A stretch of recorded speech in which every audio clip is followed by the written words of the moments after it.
तो CCTV footage और surveillance के जरिए और गिरफ्तारी की तैयारी है। बुधवार को पुलिस ने 8 आरोपियों को अरेस्ट किया, जिनमें मौलाना तौकीर ने करीबी डॉक्टर नफीस और उसका बेटा शामिल है।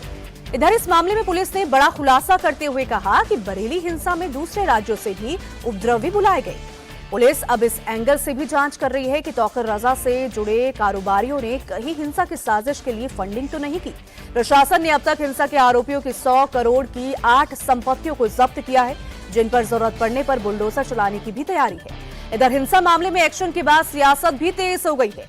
आज भीम आर्मी के सांसद चंद्रशेखर ने बरेली जाने का भी ऐलान कर दिया है।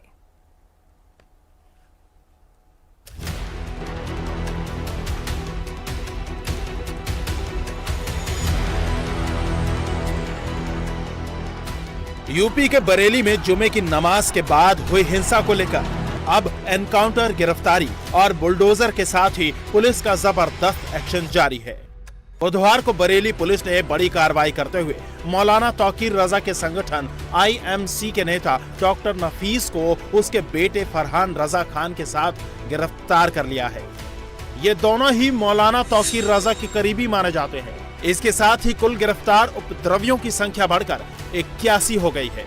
बुधवार को पुलिस ने 2 उपद्रवियों इदरीस और इकबाल को एनकाउंटर के बाद गिरफ्तार किया। दोनों के पैर में गोली लगी है। इदरीस और इकबाल शाहजहांपुर के रहने वाले हैं। बरेली में दोनों ने पुलिस पर फायरिंग की थी। SP के गनर से इन्होंने एंटी रॉयट गन छीन ली थी। पुलिस के मुताबिक हिंसा का मास्टरमाइंड नदीम भी शाहजहांपुर का ही है। इन दोनों को उसी ने प्रदर्शन के दौरान हिंसा के लिए बरेली बुलाया था। 26 तारीख को जुमे की नमाज के बाद में जो उपद्रव हुआ था उसमें कुल मिलाकर 10 FIRs पंजीकृत की गई थी। इसमें अभी तक टोटल 81 गिरफ्तारियां की जा चुकी हैं। जो 8 गिरफ्तारियां हैं इसमें 2 की गिरफ्तारी मुठभेड़ के उपरांत हुई है। ये दोनों अपराधी शाहजहांपुर के रहने वाले हैं। इनका लंबा चौड़ा आपराधिक इतिहास है। इनके दोनों के बाएं घुटने में गोली लगी है, एक के दाहिने में लगी है। और इसके अतिरिक्त एक और महत्वपूर्ण गिरफ्तारी हुई है जो कि डॉक्टर नफीस की हुई है। डॉक्टर नफीस ने भी काफ़ी अहम भूमिका निभाई थी और ये कोर टीम के मेंबर थे IMC के। और जो षड्यंत्र रचा गया, जो ये उपद्रवियों को भेजने का जितना कार्यक्रम था, उसके अंदर डॉक्टर नफीस ने काफ़ी अहम भूमिका निभाई थी। बरेली के SSP अनुराग आर्य ने कहा कि बड़ा दंगा करने की साजिश थी, इसीलिए नमाज का वक्त भी बदला गया था, जिससे ज्यादा लोग इकट्ठा हो सके। पुलिस का दावा है कि बरेली में हिंसा के लिए सिर्फ शाहजहांपुर से नहीं बल्कि पश्चिम बंगाल, बिहार समेत कई राज्यों से लोग यहां लाए गए थे। अब CCTV और ड्रोन फुटेज के जरिए पुलिस टीम भीड़ को उकसाने में शामिल लोगों की पहचान कर रही है। जो लोग जेल गए हैं उसमें से कुछ लोग पश्चिम बंगाल और बिहार के रहने वाले हैं। समुद्र 3 लोग ऐसे हैं जो अन्य प्रदेशों के रहने वाले हैं। तो हम लोग ये अभी और इसको सर्विलांस के माध्यम से भी तस्दीक कर रहे हैं कि कौन कौन लोग थे। ये भी देखना इंपॉर्टेंट है कि जो लोग वहां के रहने वाले हैं वो यहाँ कितने समय से थे। तो हम लोग उस पर भी इन्वेस्टिगेशन कर रहे हैं कि क्या ये कुछ समय पहले आए थे या लंबे समय से यहाँ थे। एक तरफ बरेली हिंसा के आरोपियों को पुलिस चुन कर बाहर निकाल रही है, तो हिंसा से जुड़े आरोपियों के अब तक करीब 100 करोड़ की 8 प्रॉपर्टीज जब्त की जा चुकी हैं। प्रशासन अब इस एंगल की जांच कर रही है कि तौकीर रजा से जुड़े कारोबारियों ने कहीं हिंसा फैलाने के लिए फंडिंग तो नहीं की। बरेली के कमिश्नर ने साफ किया है कि जरूरत पड़ी तो फिर बुलडोजर चलेगा।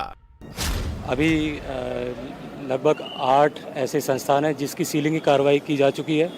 नोटिस हमने जारी करी है क्योंकि यह न्यायिक प्रक्रिया है। उसकी सुनवाई करके निर्णय लिया जाएगा एवं जहां जैसे भी किसी भी प्रकार का विचलन पाया जाएगा तो हम लोग उसके खिलाफ कार्रवाई जरूर करेंगे। केवल एक सब्जेक्टिव है, फिर भी एक अनुमान लगाया जा सकता है ये करीब 100 करोड़ के आसपास तो यह संपत्ति होगी। बिल्कुल कार्रवाई होगी, जो जहाँ पे जैसी जिस तरह की संलिप्तता होगी कार्रवाई हुई भी है और आगे भी होती रहेगी। बुलडोजर चलेगा अभी यह एक बार निश्चित कर लिया, जरूर चलेगा। बरेली में एक तरफ पुलिस और प्रशासन का एक्शन जारी है, तो वहीं हिंसा के आरोपियों पर एक्शन को लेकर सियासत तेज हो गई है।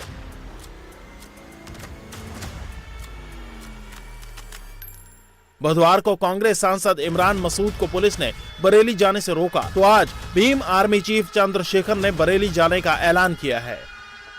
सांसद चंद्रशेखर ने सोशल मीडिया पर लिखा, बरेली में हो रही नाइंसाफी के खिलाफ आवाज उठाने के लिए बरेली जाऊंगा। मतलब साफ है, अब बरेली हिंसा के बाद एक्शन, एनकाउंटर और बुलडोजर के साथ ही सियासत भी तेज होने वाली है।